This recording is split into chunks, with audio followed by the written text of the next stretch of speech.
Gautier exhibition everywhere. Yeah, which is fantastic. So tell me about this. About the exhibition? Oh my God, Yeah. where to start? If you press play with me, I can speak for an hour. But the exhibition of Thierry Mugler actually is based. I wanted to create like an opera in 9 acts. So we go from all the passions and obsessions of Thierry Mugler through the years, from the 70s until now. So whether it's stage costumes, but also haute couture, ready to wear, everything is mixed together with his obsessions for the insects, the animal world, but also robots and his work as a director, as a perfumer. So we really discover a unique world within 150 costumes, which have most of them never been exhibited to the public. So it's really a unique opportunity to see haute couture of Thierry Mugler up close. And it's interesting how everything, like with Mugler and Gautier, starts in Canada. Interesting, yes, isn't yes, it? yeah. But just like Jean-Paul Gaultier also started in Canada. Maybe we're meant to be, since we have the same first name also, Thierry.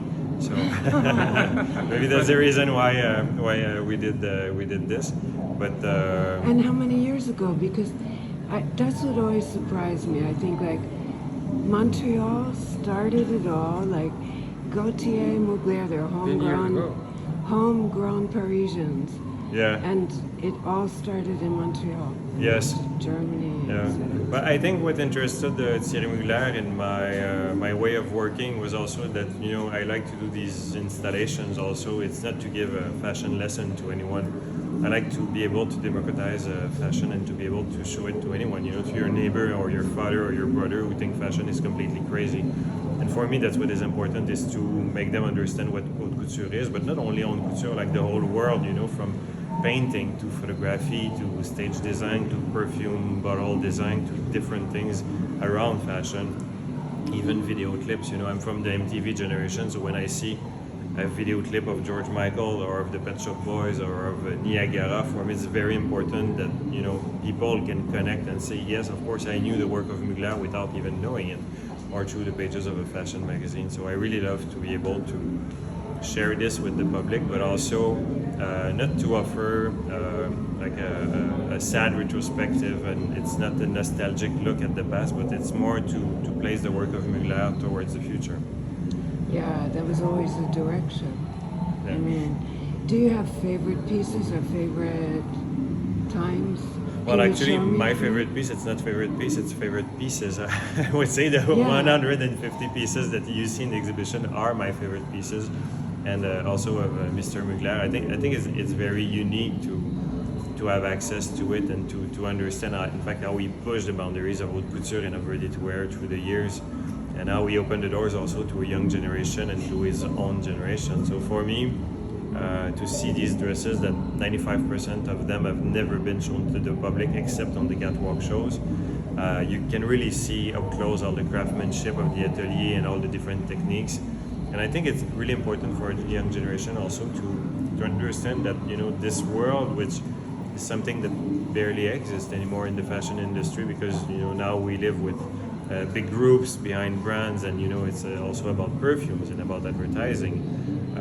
This type of complete freedom and creativity is something that and also humor in fashion is something that is missing, I would say, nowadays in the industry. Did you work close with Thierry Mugler choosing all the Yes. the The way I work, whether it's with Victor and Rolf, Jean-Paul Gaultier, or Thierry Mugler, I always ask them to do the choice? top 50 of what they consider their best of, and I do mine, and then we just You mix look it. at it together. And the selection with Mugler and my selection were basically almost the same. So from then it was quite easy. It was really a dialogue for me. It was really important that he feels at home, and it's really the pieces that means a lot to him and that says a lot about his work. But it was interesting because you were doing Gautier and Mugler was at the same time, and you were saying about the haute couture, and this is really, now you can see the work of Mugler, you see the haute couture there, because there's a lot of, when you see Le Plumassier, when you see, this kind of things, of course he did a jacket, but all the glittery, it's very cool. Yes. And very heavy, right? Yeah. Yes, but Weighs the it work down. of Jean-Paul Gaultier and the work of Thierry Mugler, it's Two really different two different stories. worlds. One is more socially focused and one is more stage focused, I would say. Yeah. because Mugler is not someone who was following the trends or was influenced by fashion history. He was making his own fashion, just like for example, even some really famous Hollywood costume designers were working. So it's really the way he was working. Yes. And how many cities has it been to? I know it was in Germany. This is the fourth city actually. It went to Germany and it went to the Netherlands and it started in Montreal 2 years ago. Where Of in Germany? course, yeah. In Munich. And it was a big success, I suppose. Yeah, it's a very big success, even with the pandemic, so it's good. Yeah, good. Congratulations, you did a great job. Thank you. Yeah, it's fantastic. you. And I just love your vision that, the thing that surprises me is that these are two of our homegrown designers. And it took how many years? Nobody was doing the exhibition on them. And then it started with you. No, I feel lucky because also, he refused to have an exhibition on his work for 25 years. And he refused this museum and the greatest museum in New York and in London and in Paris. Really? Yeah. So for me, to have the open doors of the archives was quite fascinating. To discover such iconic pieces. That you had seen in the video clips from Too Funky, and also the Chimera gown or the robot.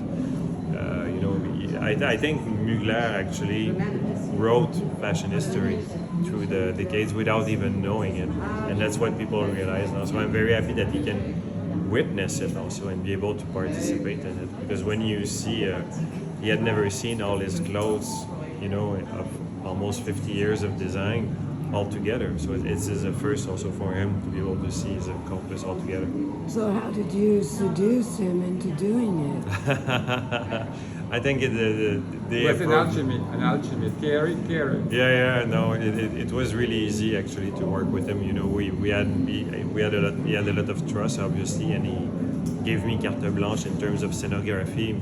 He knew I didn't want to do like a sad look back, a nostalgic look back, to make him the king of the 80s. It's not the point for me. It's really about the work of an artist, a disciplinary artist, and for me it was important to showcase this, not only with what people think of the work of Mugler, which is the big shoulders and the jackets.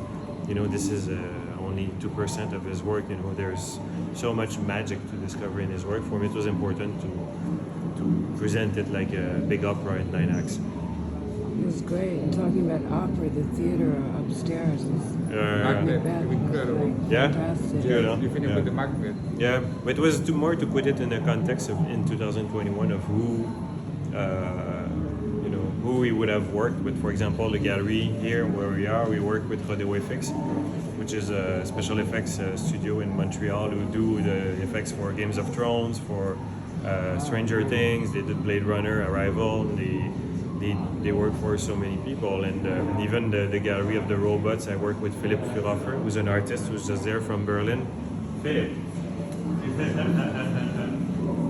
Hello.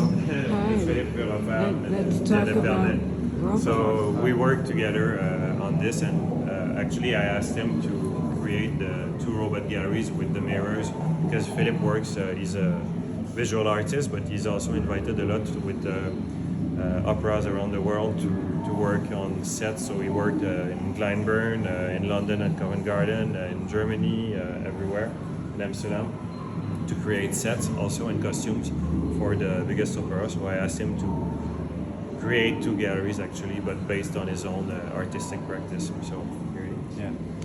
Compliment. Yeah. Yeah. Yeah. So tell us about your experience here. Yeah.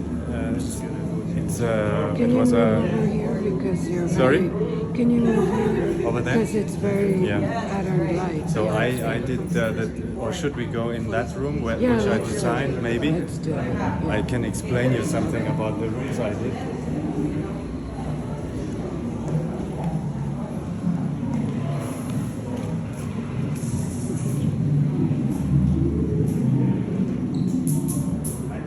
These 2 rooms. I don't know what light you prefer. What is good for you? Let's see, if you go here, it's probably good. Is that Or let's see, let's Or move with the around. stars? And also the other, this one I also. Yeah, light's better here. That's better. Okay. Good. So, yes. as Thierry just explained, he invited me, he asked me to design this room and the other gallery based on my own work, but of course it's a reflection on the response on the fantastic couture of Thierry Mugler, and especially this essential piece from 1995 and 6, where of course it's a reference to Fritz Lang's famous movie Metropolis, and the concept is all about transforming the human body with technical devices into a third or different level, and this is why I decided to make this environment, which is extremely mechanical. Of course, it's corrugated metal, which is a very simple material and very cheap actually, but with the effect of that as if it was rusting like an old Detroit car factory, which responds of course to the car costumes of Mugler, and the light behind it becomes something poetic and the star effect. And this is actually what he does, this overcoming the human body into something mechanical, science fiction like above this world. So that was, and also then the contrast of this very rough to the extremely refined, high polished material of Mugler. So it was this, tried to create this kind of big contrast. And the other room is, so to say, then stepping into the different, into another world, into the fourth, fifth, sixth dimension. I created this vitrine, so as Thierry said, I'm a visual artist making these light boxes. It's always a combination of technical materials like cables, real lights, lamps, my own painting, and then putting these clothes into this vitrine, which then becomes like a breeding box as well. And the concept about is Mugler did these costumes are like here you can see they are uniforms. He called himself an army, so it were uniforms you can wear on every occasion, day and night, work, after work. It was this kind of utopia he had, this utopic idea. It's a dress that fits always, and actually we only had these 8 dresses, which are quite spectacular. They are from the collection. They weren't in the other venues of the show we had in Munich or in Rotterdam or Montreal. And as it were only these 8 dresses, I decided to make this infinity room so that it really becomes an army-like experience. And you're walking into yourself all the time. Yes, you have to be careful a bit, yeah. But it's part of the game. Yeah, it's great. Thank you so much. Thank you. Can you say your name again? Philipp Fürhofer. How do you spell that? Philipp, and then Fuerhofer. Are you German? Yes, I'm from Berlin, based in Berlin. Okay, great.